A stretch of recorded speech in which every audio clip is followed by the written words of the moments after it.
Анансаваны візіт Лукашэнкі да Пуціна. Самаабвешчаны кіраўнік Беларусі не кіраваўся з візітам у Расійскую Федэрацыю, якога раней не анансавалі, не паведамлялі пра яго, аднак да свайго адлёту ён паспеў яшчэ раз раздаць дзяржаўныя ўзнагароды, і званне Героя Беларусі атрымала касманаўтка Марына Васілеўская.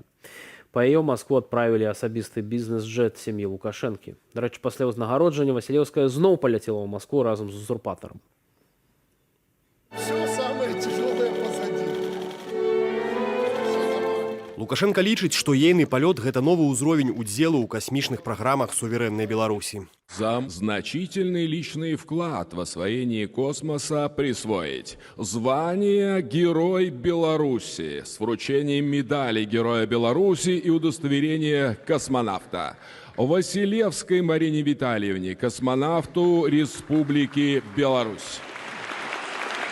Пасля раздачы ўзнагародаў і лістоў удзячнасці Лукашенко вылецеў у Маскву, дзе сёння правёў сустрэчу сам-насам з Пуціным. Паводле прэсавай службы дыктатара, сярод тэмаў візіту развіццё супрацы паміж Беларусю і Расіяй, рэгіянальная і міжнародная абстаноўка, а таксама ўзаемадзеянне ў касмічнай сферы. Плануецца, што заўтра Лукашенко і Пуцін разам наведаюць супольнае мерапрыемства з нагоды Дня касманаўтыкі. Апошнія гады Лукашенко надзвычай часта ездзіць да ўсходніх суседзяў. Калі браць перыяд з 2000 года, то, як падлічыла расійская інфармацыйная агенцтва ТАСС, дыктатар за 24 гады пабываў у Расіі 131 раз. Александр Класкоўскі, палітычны аналітык інфармацыйнага агентства «Позірк» з намі на відэасувязі. Спадар Александр, вітаю вас. Добрый вечер. Увесь гэты пафас пра тое, што мы касмічная дзяржава, слёзы чыноўнікаў у гэтым палацы. Уласна, спадар Александр, што гэта вам усё нагадвае?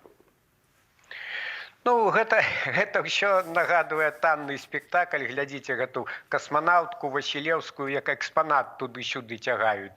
То на самалёце ў Мінск, то на самалёце ў Маскву.